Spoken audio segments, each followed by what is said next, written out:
alimentos obrigatórios para quem tem sarcopenia, para quem está com os braços finos, com as pernas finas, para quem está sem força nos músculos. Então eu vou te mostrar hoje o que você deve comer para manter, preservar e recuperar a sua força muscular. Então, eu vou te dar aqui alimentos fundamentais para combater a sarcopenia, que nada mais é do que a perda progressiva da massa muscular, associada também à perda da força muscular e redução do desempenho físico, que, consequentemente, geram perda de funcionalidade. Então você para de conseguir fazer coisas que você conseguia antes, como subir uma escada, como carregar uma compra, e que também, obviamente, geram perda de qualidade de vida. Então, se você está se sentindo cansado, sem forças, com dificuldade de realizar atividades simples como subir uma escada, tomar banho, calçar sapato, ir ao mercado, você não pode perder esse vídeo porque ele vai te capacitar a ter mais qualidade de vida. Então, se você quiser isso, mesmo em idades mais avançadas, se você quer manter a sua independência, se você quer continuar fazendo as suas coisas sem precisar dos outros, fica comigo até o final que você não vai se arrepender. Porque hoje nós vamos falar sobre quais alimentos e em que quantidades você deve consumir para manter e recuperar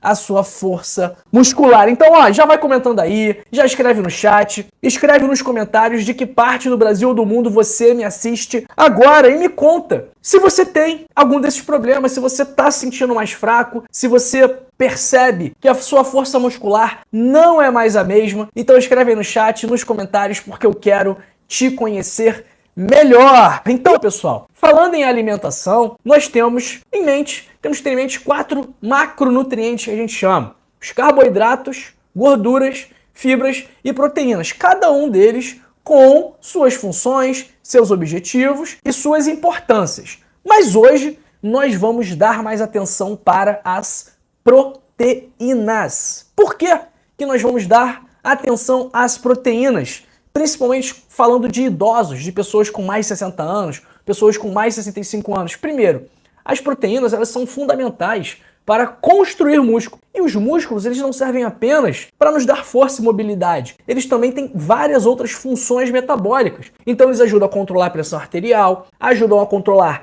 a glicemia e outras doenças crônicas não transmissíveis que estão associadas ao estilo de vida. Mas e aí? Onde que o idoso consegue proteína? Qual é a quantidade de proteína que se deve consumir? Então nós temos 2 fontes principais de proteína.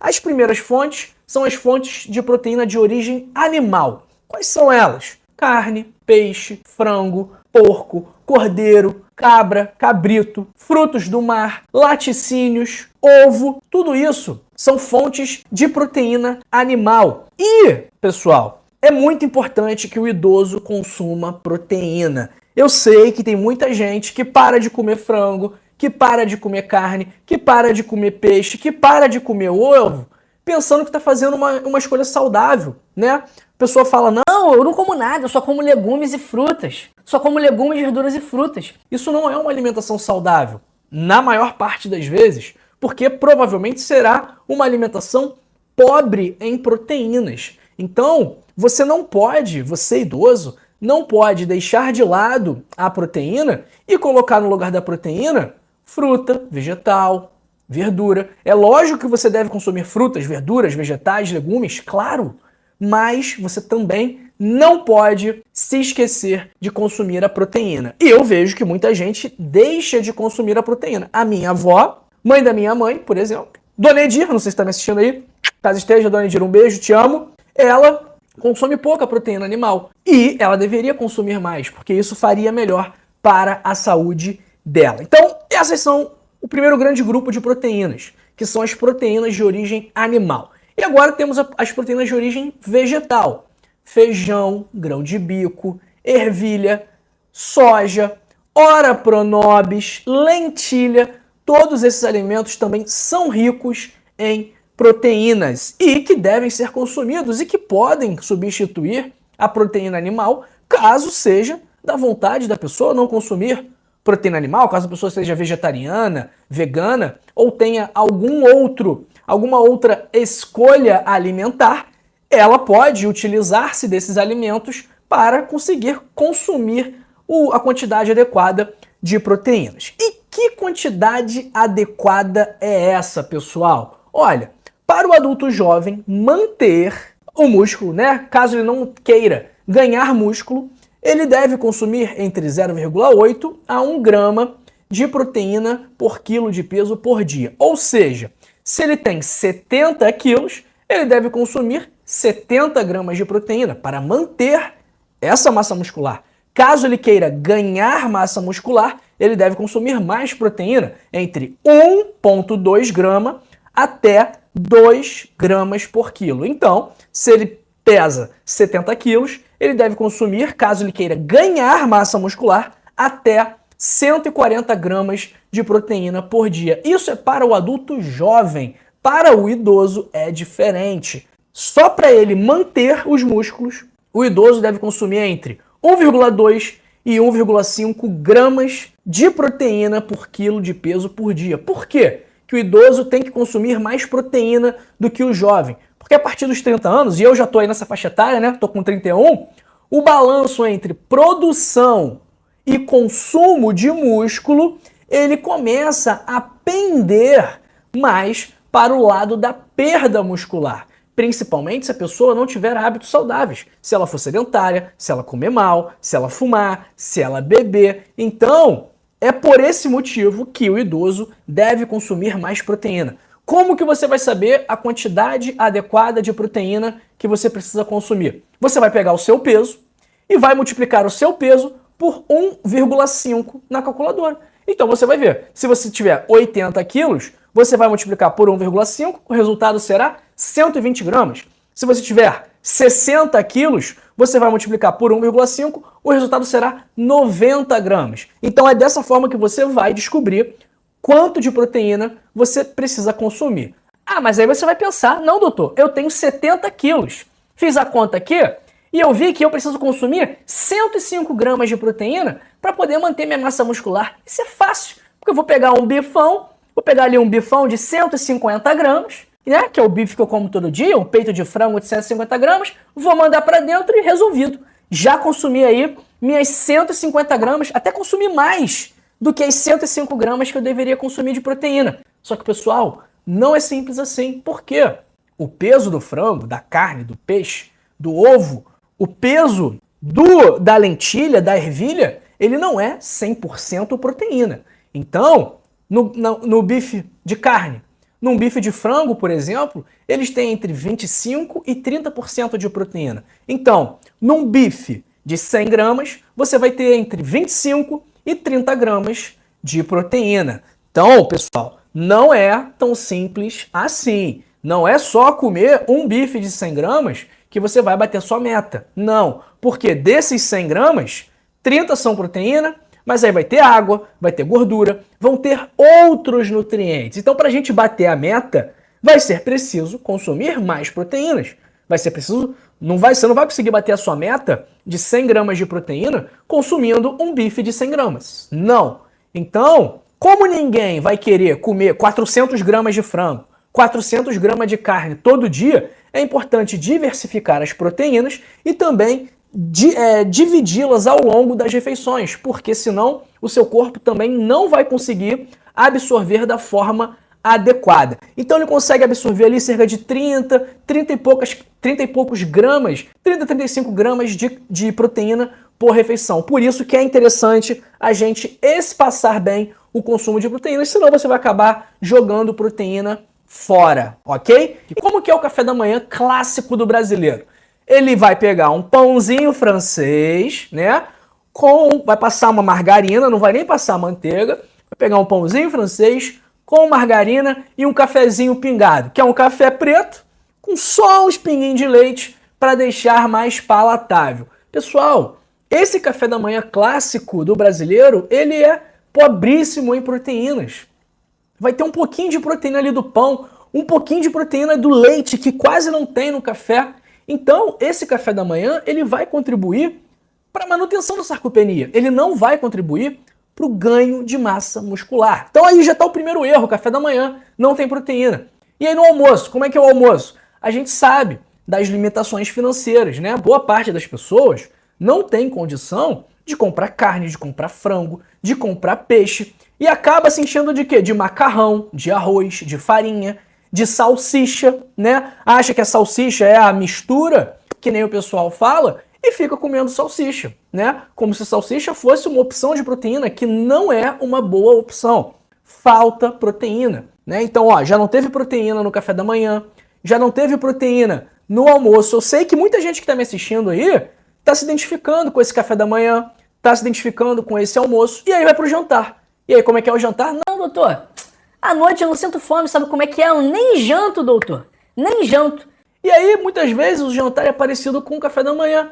A pessoa toma um chá, toma um café, um pedaço de bolo, come mais um pedaço de pão com margarina, e aí, mais uma refeição onde ela não ingeriu a quantidade adequada de proteínas. Então, pessoal, tudo isso aí, o hábito alimentar, dessa forma como eu falei aqui agora, ele não vai contribuir para a recuperação da massa muscular, muito pelo contrário.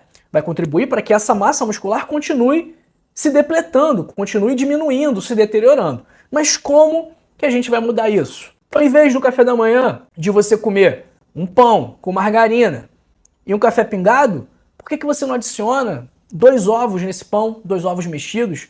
Porque aí você já vai adicionar 15 gramas de proteína, mais ou menos.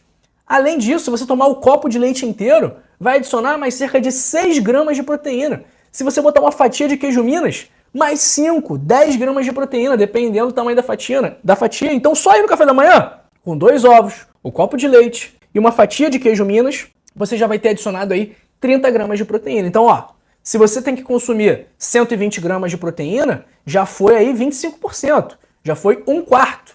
Agora vamos para o almoço. Como que você vai fazer no almoço? E levando em consideração que nem sempre é possível comprar carne de porco, de frango, de peixe, de bode, de boi, por conta do dinheiro que é curto para muita gente. Mas aí qual é a dica? Que você capriche nas leguminosas, né? No feijão, na lentilha, no grão de bico, na ervilha, porque além de serem ricas em fibras, elas também são ricas em proteínas. E a nossa combinação clássica aqui do Brasil, de arroz com feijão, fornece para nós todos os aminoácidos essenciais. Então, se você não tiver como consumir a proteína animal todos os dias, capricha no feijão, capricha na ervilha, na lentilha, no grão de bico, né? Adiciona legumes, adiciona verduras, e aí, ó, você já vai adicionar, você já vai estar consumindo mais proteína também no seu almoço. Em cerca de 100 gramas de grão de bico cozido, nós temos 9 gramas de proteína, ok? Só para você ter uma ideia aí das quantidades. E aí no jantar,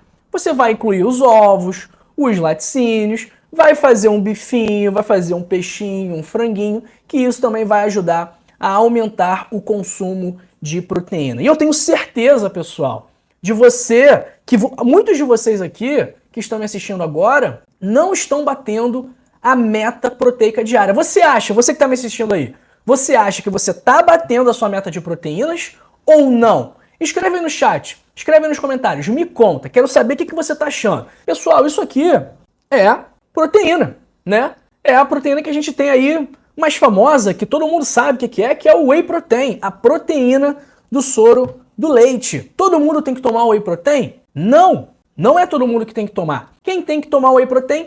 Quem está perdendo peso, quem não está conseguindo na alimentação consumir a quantidade adequada de proteínas. Então, quando a gente identifica esse problema, o whey protein costuma ser a nossa opção de tratamento, porque geralmente é um suplemento que é seguro, que pode ser consumido pelas pessoas desde que não haja uma doença renal grave ou que tenha alguma outra contraindicação ao consumo desse suplemento. Então é uma escolha bastante razoável para o objetivo de aumentar o consumo de proteínas. E, idealmente, o whey protein deve ser consumido fora dos horários das principais refeições para não prejudicar a absorção de proteínas. Então pode ser no lanche da manhã, pode ser no lanche da tarde, pode ser na hora do jantar, caso você não jante, ou na hora do café da manhã, caso o seu café da manhã seja mais magrinho, tá bom? E o Dr. João vem aqui falar na hora do clímax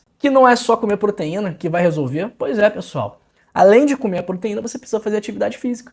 Por quê? Para a proteína ser aproveitada pelos seus músculos, o exercício físico é fundamental. Então não adianta você consumir proteína se associada à proteína não estiver a atividade física, principalmente a musculação, o fortalecimento muscular, para transformar esse melhor consumo de proteínas em músculos, ok? Eu te ensino como fazer isso no meu livro, O Código da Longevidade, que além de te ensinar como fazer isso, eu vou te ensinar também como controlar pressão, diabetes, colesterol alto, ansiedade, tabagismo, alcoolismo, tudo isso sem médico, sem exame, sem remédio. Basta você clicar agora aí no primeiro link da descrição e adquirir o seu exemplar da versão digital por apenas R$ 25,90. Se você achou caro, se você acha que está com medo de investir esse dinheiro e não ter retorno, não tem problema. Se você não gostar do livro, eu devolvo o seu dinheiro, sem perguntas, sem burocracia, sem enrolação. E inicie a contagem regressiva